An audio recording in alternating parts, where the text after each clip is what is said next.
திரைப்படம் வெளியான முதல் 3 நாட்களுக்கு பேட்டி என்ற பெயரில் தியேட்டர் வளாகத்திற்குள் யாரையும் அனுமதிக்க வேண்டாம் என தயாரிப்பாளர் தியேட்டர் அதிபர்களுக்கு நடிகர் விஷால் வேண்டுகோள் விடுத்துள்ளார்.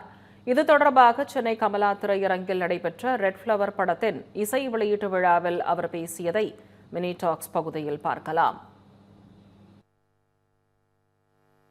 இனிமே வரக்கூடிய திரைப்படங்கள் ரிலீஸ் ஆகும்போது வெள்ளிக்கிழமை தயவு செஞ்சு ஒரு 3 நாளைக்கு மட்டும் 12 காட்சிகளுக்கு மட்டும் யாராவது ரிவ்யூ எடுக்கிறதுக்கு வராங்க, மைக்கு நீட்டிட்டு வராங்கன்னா தயவுசெய்து தப்பா நினைக்க வேணாம். நீங்க தப்பா நினைச்சாலும் I'm sorry, I have to என் ஆதங்கத்துக்கு நான் போட்டிக்கணும்.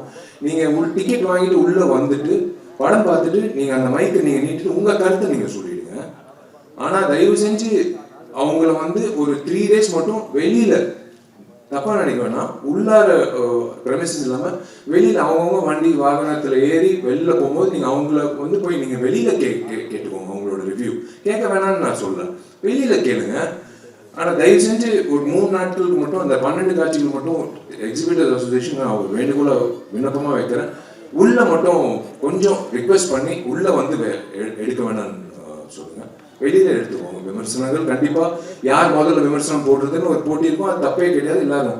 ஆனா நீங்க உள்ள ஒரு டிக்கெட் வாங்கி நீங்க அந்த படத்தை பார்த்துட்டு அதுக்கப்புறம் உங்க கருத்து சொல்லிட்டு அப்புறம் மக்களோட கருத்து நீங்க சொன்னீங்கன்னா சூப்பரா இருக்கும். அந்த வகையில ஒரு நல்லா இருக்கும். எந்த படத்துக்காக இருந்தாலும் அது நல்லா இருக்கும்.